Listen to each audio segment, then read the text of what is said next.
चलिए देखते हैं आज का पहला क्वेश्चन क्या है। Two stations A and B are 110 km apart on a straight line. 10 minute A and B 110 kilometre. Okay. One train starts from A at 8 am and travel towards B at 40 km per hour. Another train starts from B at 10 am and travels towards A at 50 km per hour. At what time will they meet? ठीक है, question यही है। दो place है ए और B. एक train सुबह 8 बजे 40 किलोमीटर पर आवर की स्पीड से चलती है बी की तरफ। दूसरी ट्रेन बी से ए की तरफ 10 बजे चलती है। 10 बजे उसकी स्पीड क्या है? 50 किलोमीटर पर आवर। तो क्वेश्चन में हमसे पूछा क्या है? क्वेश्चन में पूछा क्या है? At what time will they meet? Time.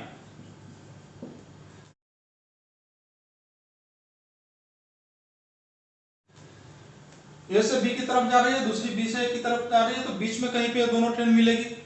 अब हमसे पूछा है कि ये दोनों कब मिलेगी। ये दोनों जब मिलेगी तो दोनों के मिलने के बाद क्या होगा कि एक ट्रेन बी से ए की तरफ जाएगी, दूसरी ए से बी की तरफ पहुंच जाएगी। लेकिन हमसे वो नहीं पूछा है। क्वेश्चन में है कि किस टाइम पे मिलेगी।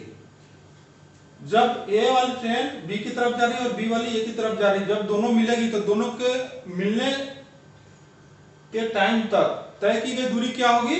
ए से बी तक की दूरी। कुछ डिस्टेंस ए ट्रेवल करेगा, कुछ बी से ए की तरफ वाला ट्रेवल करेगा। दोनों मिलकर जब 110 किलोमीटर ट्रेवल कर लेंगे उस पॉइंट पे ये मिल जाएंगे। अब 110 किलोमीटर ट्रेवल करना है, उसमें से पहली वाली ट्रेन 8 बजे चली 40 के स्पीड से। क्या हुआ?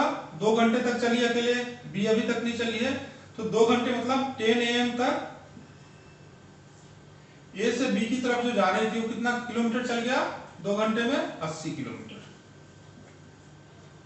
ठीक है, ये कहीं पे यहाँ पे आ गया, मान लीजिए ये 80 किलोमीटर तक पहुंच गया और ये 10 AM की पोजीशन है। ये यहाँ तक पहुंच गया 80 किलोमीटर। अब बी भी चलना चालू करता है इधर से। अब इनके बीच में डिस्टेंस गैप कितना बचा है? ये 80 110 में से गया तो 30 किलोमीटर, क्योंकि 80 तो ये डिस्टेंस कवर कर चुका है 10 बजे तक। अब बचा ये रिमेनिंग 30 किलोमीटर। इस 30 किलोमीटर को अब ए और बी दोनों मिलकर ट्रेवल करेंगे। अब ये ट्रेन में क्या होगा कि ए बी की तरफ जा रही है 40 के स्पीड से, बी ए की तरफ आ रही है 50 के स्पीड से। दोनों मिलके 1 घंटे में कितना किलोमीटर डिस्टेंस कवर कर लेंगे? ये 40 करेगा, ये 50, मतलब 90 किलोमीटर। अब 1 घंटे में 90 किलोमीटर ये दोनों मिलके करेंगे। इनको कवर कितना करना है? केवल 30 किलोमीटर कवर करना है। जैसे ही 30 किलोमीटर कवर होगा, ए और बी दोनों ट्रेन आपस में क्रॉस करेगी और वही टाइम उसमें से पूछा है। तो 90 की स्पीड हो गया, 40 प्लस 50, दूरी तय करना है 30 किलोमीटर। 1/3 90 के हिसाब से ये 30 किलोमीटर कितने टाइम में चलेगा? 1/3 टाइम लगेगा। 90 का स्पीड 30 किलोमीटर, तो 1/3 टाइम कितना? 20 मिनट। 20 मिनट में 30 किलोमीटर कवर कर लेगा। पहले 10 बजे तक 80 हो गया था, उसके बाद दोनों मिलके 20 मिनट में 30 किलोमीटर रिमेनिंग डिस्टेंस भी तय कर लेंगे। तो क्वेश्चन में जो पूछा था कि कितने बजे मिलेंगे, तो 10 बजे के बाद 20 मिनट और लगेगा। 10:20 पर 10:20 AM फिर ये दोनों ट्रेन आपस में मिल जाएंगी। ओके, चलिए नेक्स्ट क्वेश्चन देखते हैं। A train 105 meters long, moving at a speed of 54 km per hour, crosses another train in 6 seconds. Then which of the following is true? First, trains are moving in the same direction. Second, trains are moving in the opposite direction. Third, the other train is not moving.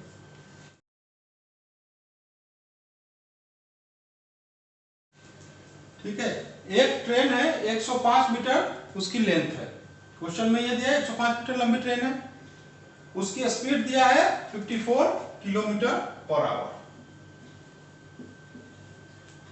दूसरी एक train है उसके बारे में ये नहीं मालूम है कि वो सेम डायरेक्शन में जा रही है कि अपोजिट डायरेक्शन में, लेकिन ये मालूम है कि ये ट्रेन जो दूसरी ट्रेन है उसको 6 सेकंड में क्रॉस कर रही है। तो हमसे पूछा है कि जो ट्रेन है दूसरी वाली वो इसी डायरेक्शन में जा रही है जिसमें पहली वाली जा रही है, कि अपोजिट डायरेक्शन में जा रही है, कि दूसरी वाली चल ही नहीं रही है, स्टैटिक है, रुकी हुई है और उसको क्रॉस किया है।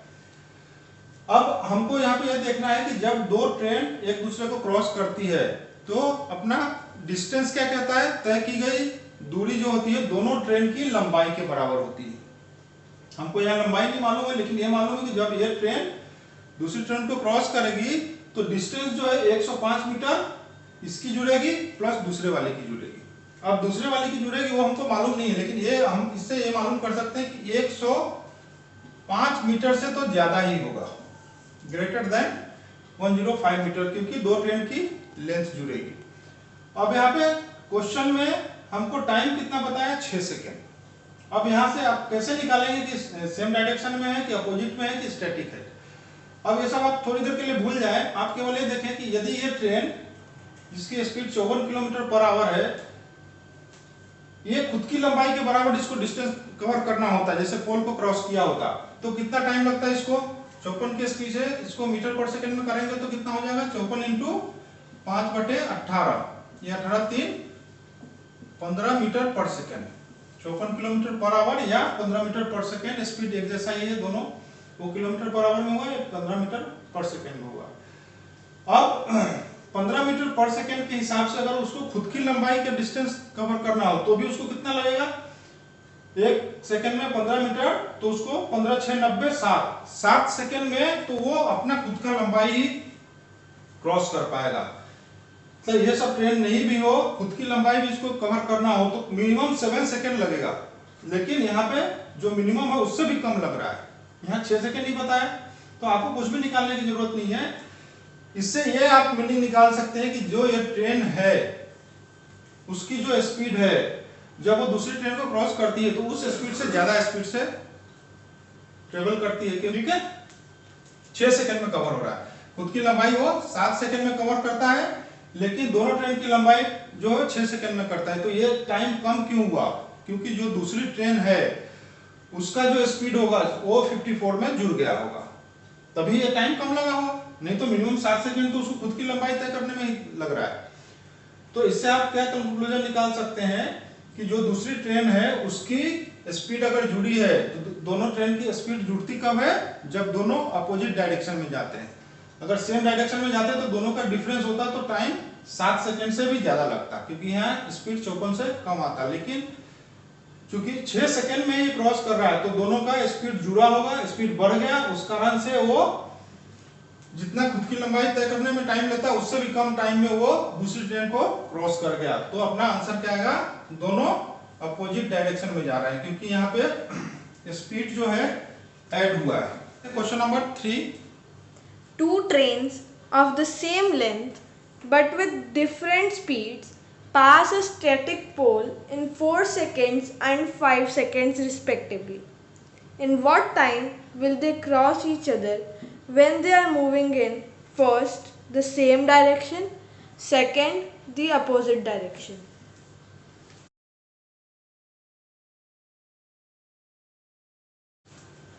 ठीक है। क्वेश्चन में क्या है, दो ट्रेन है जिसकी लेंथ जो है दिया नहीं है, लेकिन यह दिया है कि दोनों की लंबाई एक जैसी है। ये पहली ट्रेन है, दूसरी ट्रेन, दोनों की लंबाई एक जैसी है। पहली वाली ट्रेन एक स्टैटिक पोल को 4 सेकंड में क्रॉस करती है, दूसरी वाली ट्रेन स्टैटिक पोल को 5 सेकंड में क्रॉस करती है। तो क्वेश्चन में पूछा है कि जब दोनों एक ही डायरेक्शन में जाएंगे तो एक दूसरे को कितने टाइम में क्रॉस करेंगे। दोनों ट्रेन जब अपोजिट डायरेक्शन में जाएंगे तो एक दूसरे को कितने टाइम में क्रॉस करेंगे। अब यहाँ पे हमको क्वेश्चन देखने से ऐसा लग रहा है कि इसमें बहुत कम इंफॉर्मेशन दिया हुआ है, आंसर शायद नहीं निकलेगा, लेकिन इसका आंसर निकलेगा। कैसे निकलेगा, पहले हम देखते हैं अपोजिट डायरेक्शन का। जब दो ट्रेन अपोजिट सेम डायरेक्शन का, जब दो ट्रेन सेम डायरेक्शन में जाएगी तो एक दूसरे को क्रॉस करने में कितना डिस्टेंस कवर करना पड़ेगा, वो तो फिक्स है, दोनों ट्रेन की लंबाई के बराबर करना पड़ेगा, ठीक है, इसमें कोई प्रॉब्लम नहीं है। चाहे सेम डायरेक्शन में ट्रेन चले या अपोजिट डायरेक्शन में, डिस्टेंस जो कवर करना होता है हमेशा दोनों ट्रेन की लंबाई जुड़ेगी ही। तो अब जब ये दोनों ट्रेन एक डायरेक्शन में जा रहे हैं तो डिस्टेंस ये दोनों डबल हो गया, स्पीड क्या होगी इन दोनों के डिफरेंस के बराबर होगा। ये 1 सेकेंड में कितना डिस्टेंस तक कवर करेगी, जितनी ट्रेन की लंबाई है। एक ट्रेन के ऊपर अपन देखते हैं, दोनों का भी नहीं देखते हैं, फिर उसको डबल कर लेंगे। ये जब दोनों एक डायरेक्शन में जा रही है तो दोनों मिलके एक कितना डिस्टेंस कवर करेगा, एक ट्रेन की जो लंबाई होगी उसका 1/4, क्योंकि 4 सेकंड में पूरा ट्रेन का लंबाई कवर करता है, क्योंकि पोल को क्रॉस कर रहा है तो खुद की लंबाई 4 सेकंड में क्रॉस करना हुआ। ये 5 में कर रहा है तो खुद की लंबाई ये 5 सेकंड में करता है। तो ये तय की गई दूरी क्या होगा जब सेम डायरेक्शन में जाएगा, 1 सेकंड में ये 1/4 एक ट्रेन की लंबाई जो होगी उसका डिस्टेंस कवर करेगा, दूसरा कितना करेगा 1/5 करेगा, क्योंकि वो 5 सेकंड में कर रहा है। अब सेम डायरेक्शन में जा रहे हैं तो ये पहली वाली 1/4 डिस्टेंस कवर की, दूसरी वाला 1/5। तो इन दोनों के बीच में जो गैप होगा वो गैप ये दोनों के डिफरेंस के बराबर होगा कि जितना एक ट्रेन दूसरे ट्रेन से आगे निकलेगी, क्योंकि 1/4 ये दूरी तय करता है, 1/5 ये दूरी तय करता है। तो ये डिस्टेंस जो रियल में क्रॉस होगा वो कितना होगा, इन दोनों के डिफरेंस के बराबर होगा। वो डिफरेंस कितना होगा, 5 का 4 का डिफरेंस 1/20। ये 1/20 क्या आया कि जब दोनों ट्रेन एक डायरेक्शन में जाएगी तो 1 सेकंड में एक ट्रेन के 1/20 भाग को वो क्रॉस करेगी, या जब दोनों ट्रेन एक ही डायरेक्शन में जाएगी तो 1 सेकंड में इस ट्रेन की एक ट्रेन की जितनी लंबाई है उसका 1/20 पार्ट डिस्टेंस दोनों के बीच में गैप हो जाएगा। गैप कितना होगा तब पूरा क्रॉस करेगी, जब ये दोनों ट्रेन की लंबाई के बराबर होगा।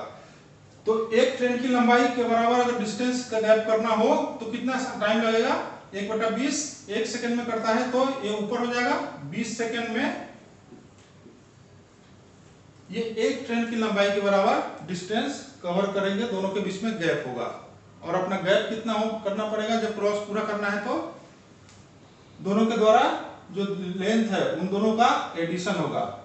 एक ट्रेन की लंबाई का डिस्टेंस का गैप करने के लिए 20 सेकंड लगता है, तो दोनों ट्रेन की लंबाई के बराबर का डिस्टेंस गैप करने में इसका डबल टाइम लगेगा, 20 × 2 मतलब 40 सेकंड। ये 40 सेकंड में जब दोनों एक डायरेक्शन में जाएगी तो एक ट्रेन दूसरी ट्रेन को पूरी तरह से क्रॉस कर लेगी। अब सेकंड केस में देखते हैं, जब आपने माइनस किया यहाँ पे क्या हो जाएगा, प्लस हो जाएगा, क्योंकि जब दोनों एक दूसरे के विपरीत डायरेक्शन में जाएंगे तो डिस्टेंस तो वही, दोनों ट्रेन की लंबाई के बराबर क्रॉस करना है उसको, लेकिन 1 सेकंड में ये 1/4 जाएगा, क्रॉस करेगा, दूसरा वाला 1/5 करेगा। दोनों मिलके कितना डिस्टेंस कवर कर लेंगे, 1/4 प्लस 1/5, क्योंकि अपोजिट डायरेक्शन में है। तो ये 1/4 प्लस 1/5 जो होगा, ये आपको ध्यान रखना है कि एक ट्रेन का 1/4 है, दोनों का नहीं है। हम पहले एक का निकाल रहे हैं फिर उसका डबल निकाल देंगे, क्योंकि दोनों को क्रॉस करने में तय की गई दूरी दोनों ट्रेन की लंबाई का एडिशन होता है। तो एक ट्रेन की लंबाई का 1/4 एक चलेगा, दूसरा 1/5 चलेगा, दोनों मिलके 1 सेकंड में कितना डिस्टेंस कवर करेंगे, 5 4 9 और इन दोनों का क्रॉस 20, 9/20। एक ट्रेन की लंबाई का 9/20 भाग वो 1 सेकंड में क्रॉस कर लेगा। तो पूरा ट्रेन कितने टाइम में, एक ट्रेन के लंबाई के बराबर क्रॉस करने में कितना लगेगा, इसका अपोजिट कर दो, 20/9। 20/9 सेकंड में ये दोनों जब अपोजिट डायरेक्शन में जाएंगे तो एक ट्रेन की जितनी लंबाई है उतनी लंबाई के बराबर इनके बीच में गैप होगा। गैप कितना होना चाहिए, दोनों ट्रेन की लंबाई के बराबर, तो इसका डबल टाइम लगेगा। जितना टाइम में एक ट्रेन की लंबाई के बराबर गैप हुआ उसका डबल टाइम है दोनों ट्रेन की लंबाई के बराबर गैप होगा। तो आप इसको 2 से मल्टीप्लाई कर दीजिए, 40/9, ये हो जाएगा 4 4 9 सेकेंड। जब दोनों अपोजिट डायरेक्शन में जाएंगे तो एक दूसरे को क्रॉस करने में 4 4 9 सेकेंड 4 सेकेंड और ए सेकेंड का 4/9 फ्रैक्शन रहेगा। ओके, क्लियर है? ठीक है, तो मिलते हैं नेक्स्ट वीडियो में। ट्रेन के अगले पार्ट में फिर हम 3 क्वेश्चन देखेंगे। आप हमसे बने रहिए और लाइव क्लासेस भी जो चलती है रात को 10 बजे, उसे भी अवश्य ज्वाइन करें। Thank you.